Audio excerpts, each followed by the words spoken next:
Digimon Tamers is like, Digimon aren't real. Shit, now I have a Digimon in my asshole. The fuck? Where did you come from? I have just begun.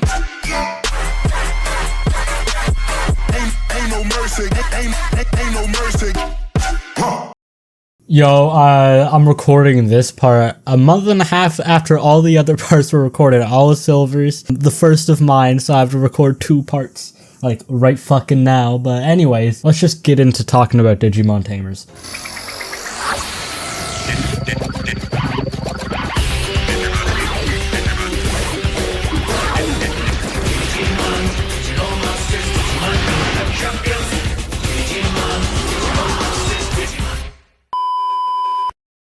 Digimon Tamers really changed shit up for the entire franchise when it started giving it a truly darker theme. That is not to say that Digimon Adventure 02 didn't have a dark theme, because it had a whole slavery thing going on, which is really dark, but Digimon Tamers went about it differently. The eradication of an entire thing of creatures for the purpose of just being scared of them. It's not the same as like the way we farm chickens or anything. They just want to kill them for the sake of killing them because they're dangerous. That's like eradicating all bears or all lions just because, you know, they're big and scary. Like, it wasn't fair to the Digimon, and Digimon were even more sentient too, because Digimon were just humans basically in a digital form. Crazy way to put it, but it's true. They had personalities similar to humans. They could talk like humans. They're basically just humans in digital form. So with the trying to eradicate them for no real fucking reason it was sad to see. And it gets darker and darker as time goes. Out of everything in Digimon Tamers though, I didn't really like the whole card system. I thought it was weird, didn't make too much sense, you know?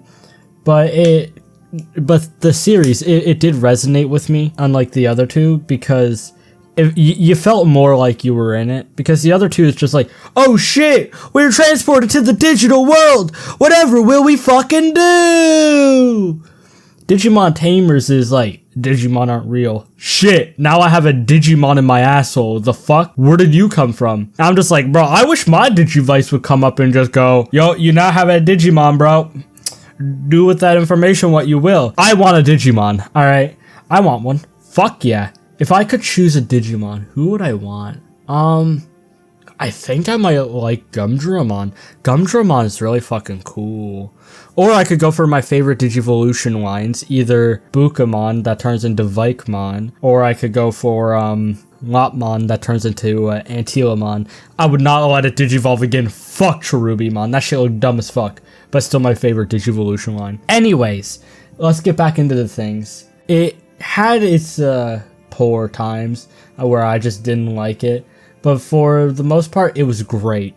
And like the dynamic between the Tamer and the Digimon in this series hit different than 02 and 01, because just the way that Takato and Guilmon bonded, because Takato was basically Guilmon's father at that point. Then the way Renamon and Rika contrasted with each other, and then Lopmon and Henry, it was a perfect balance to make sure everybody always stayed grounded for the most part. Obviously, Takato would have his moments, so would Rika, and so would Henry, but for the most part, they'd all be grounded by each other. So, like, Lopmon would ground Henry whenever Henry was being stupid. Henry would ground Lopmon. Henry would ground Takato. Takato would ground Henry. Takato would ground Rika. Rika would ground Takato. Renamon would ground Guilmon. Like, it was a perfect contrast in the cast, honestly. The way they all just meshed together to create, like, a perfect cast for this show. And it was amazing. The way they brought in, like, the Chinese, like, New Year's symbols thing was also fantastic. At this exact second that we're talking right now, mine's currently the Snake Diva. Pretty cool. I know. Thank you for the compliment. My Discord profile is a Snake Diva. I know. But yeah, I just like the way it went about it. But towards the end, it do kind of get traumatizing. Because, you know, Leomon kept dying already and it was sad. But fucking hell, his death in Tamers fucked everybody up. I refuse to believe if you say you watched Tamers and Leomon's death did not fuck your shit. Alright? That shit was depressing. Fucking traumatized Takato's little girlfriend over there. You can't keep getting away with it! He can't keep getting away with it! He won't. In that moment, I both hated Beelzemon, but I still loved him. Impmon was like one of the best characters in all of Digimon, in my opinion, because he couldn't accept the fact that he was weak, and it was breaking him. And he always just felt like people were making fun of him. It was breaking him down bit by bit until Phoenixmon is just like, yo, I can make you strong, and turns him into Beelzemon. And then when he's Beelzemon, he's so drunk on power that he ends up killing Leomon, which was really fucking sad. But if you guys don't remember, Intmon was probably more crushed than everybody else except for Leomon's tamer. I forget her fucking name. Fuck me. Aerie? Is her name Aerie? I think it might be Aerie. But yeah, like, it broke you down, and it got serious quickly. All things considered, I do believe Digimon Tamers is probably the best story-wise. Now, I have to go record my favorite part. Digimon Data Squad! Yes, sir! Wake up to reality. Nothing ever goes as planned in this accursed world. The longer you live, the more you will realize that the only things that truly exist in this reality are merely pain, suffering, and futility. Listen. Everywhere you look in this world, wherever there is light, there will always be shadows to be found as well.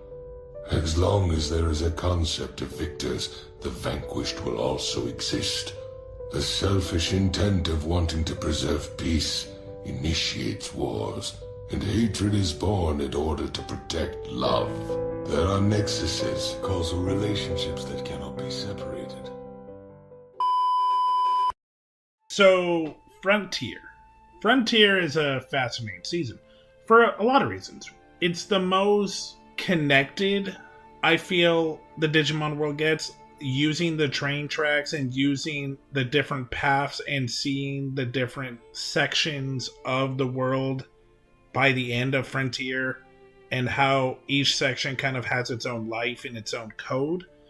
It's the most lived in, because we also see a lot more societies in the world. We see more small communities. Like, we've seen it before, but in Frontier, it feels like that it doesn't evolve around the Digidestineds or the villains. The world goes on no matter what. The other big change is this is the only season without partners.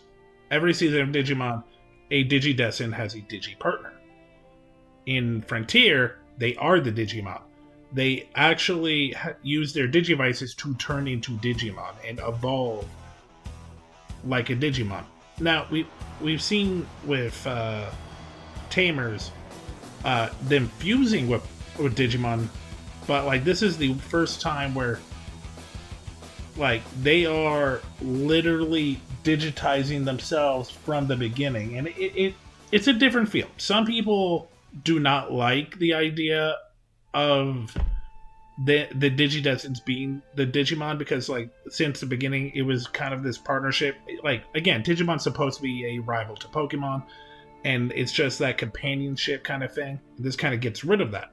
If you're getting to your fourth season and you have a concept like a digital world and modifications and monster evolution, why not bring in self digitizing? Why not bring in the idea of knights? Because that's the whole idea, is that these are digital knights from before.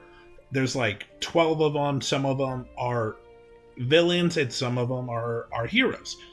Our heroes were chosen by this angelic Digimon to save the world because she's one of 3 rulers that kind of control like the court systems and like the laws and regulations of the world.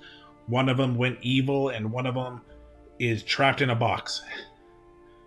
So the Digidestined, the Frontier guys, have to go find their the digital codes so they can digivolve, and then they find beast modes.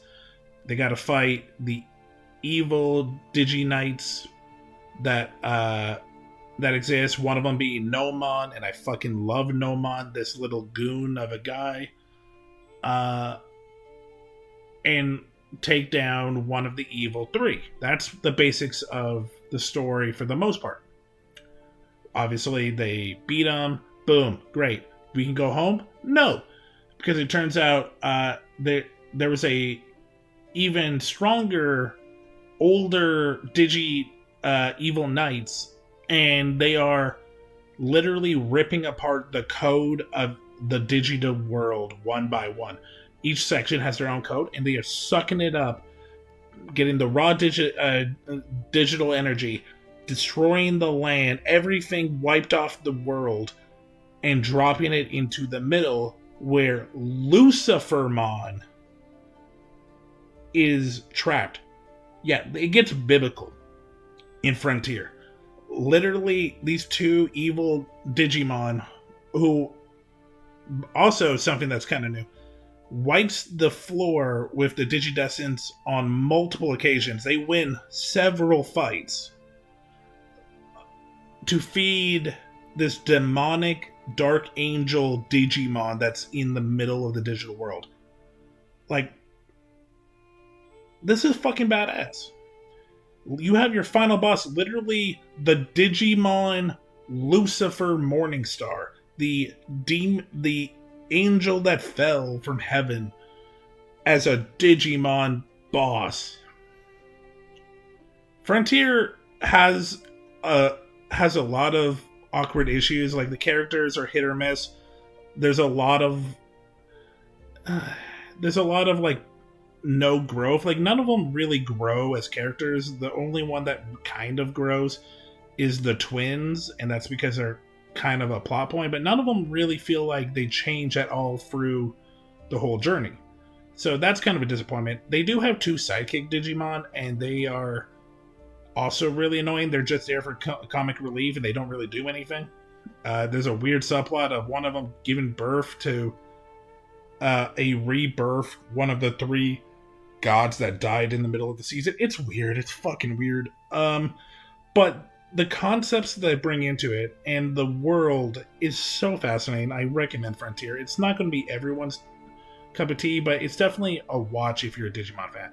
Also, it has the best opening song. It is fucking amazing.